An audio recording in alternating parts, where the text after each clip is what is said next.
Dagdag problema ng mga silalanta ng Bagyong Cristina, mga sakit na posibleng idulot ng matinding baha. At kaugnay niya, makapanayam natin si Health Secretary Ted Herbosa. Secretary, magandang umaga po.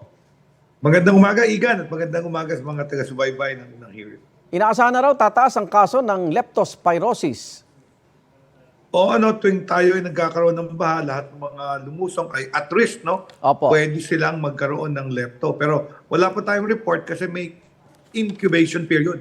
Ito yung panahon na hinihintay mo pagkatapos kang ma-expose sa bacteriang leptospira. Oo. Merong 14 days bago lumabas ang simptomas. Opo. Yan yung tinatawag na incubation period. Kaya kadalasan nakikita nyo, nagre-report kami 1 to 2 weeks after the baha. Yung pagtaas ng mga kaso namin sa aming mga ospital. So ngayon, ano pong pwedeng gawin ng mga lumusong na sa baha?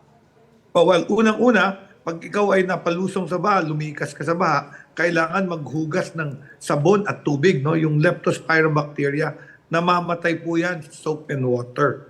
Of course, pinagbabawal natin yung mga naglalaro, nagtatampisaw sa baha, kasi nga, baka magkaroon pa sila ng leptospirosis. Yung nakaraang leptospira outbreak nung nakaraang bagyo, siguro 30% ng mga namatay ay bata, no? So very important yun, no? Tinatamaan ng bata at matanda. Pagkatapos magbota, kung ikaw ay kayang dapat lumusong, maprotektahan mo yung sarili mo, gano'n. At kung may sugat, naku, yun yung bawal na bawal. Kung may sugat ka sa binte, sa paa, mas madaling makakapasok ang mikrobyo sa katawan mo kung ikaw ay may sugat sa pasok. Huwag kang lulusong sa baha kung ikaw may sugat. Kung may sugat ka naman at napalusong ka dahil nabaha kayo, kailangan magpatingin agad sa doktor at may nire-reseta kaming antibiotic prophylaxis para masugpo or mapigilan kung magkaroon man ng leptospirosis. Ngayon ho ba may pinamimigay na libreng antibiotic sa mga binahang lugar? Yes, meron po. Pero ito'y binibigay natin sa mga medical team natin na nandoon sa mga evacuation center. Ina-assess po nila kung ang humihingi ng antibiotic ay low risk o high risk. Yung low risk, pwede na yung sabon at tubig. At yung high risk, yung talagang kailangan resetahan ng antibiotic. Prescription drug, Igan, yung antibiotic na binibigay namin. Pero Secretary, may impormasyon po na hindi kailangang sumulong ka sa baha.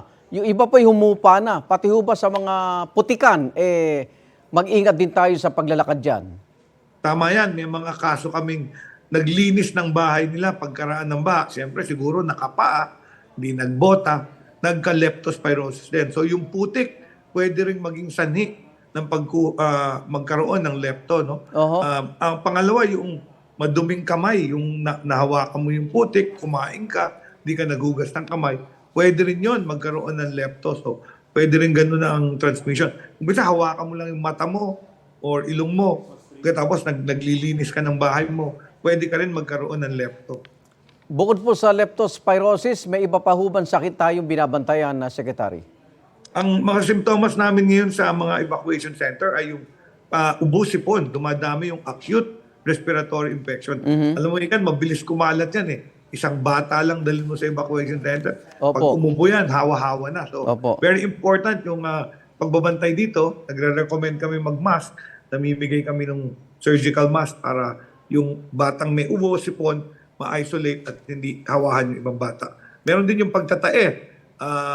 Tinitingnan namin yung drinking water kasi yun yung mahirap Igan sa evacuation center eh.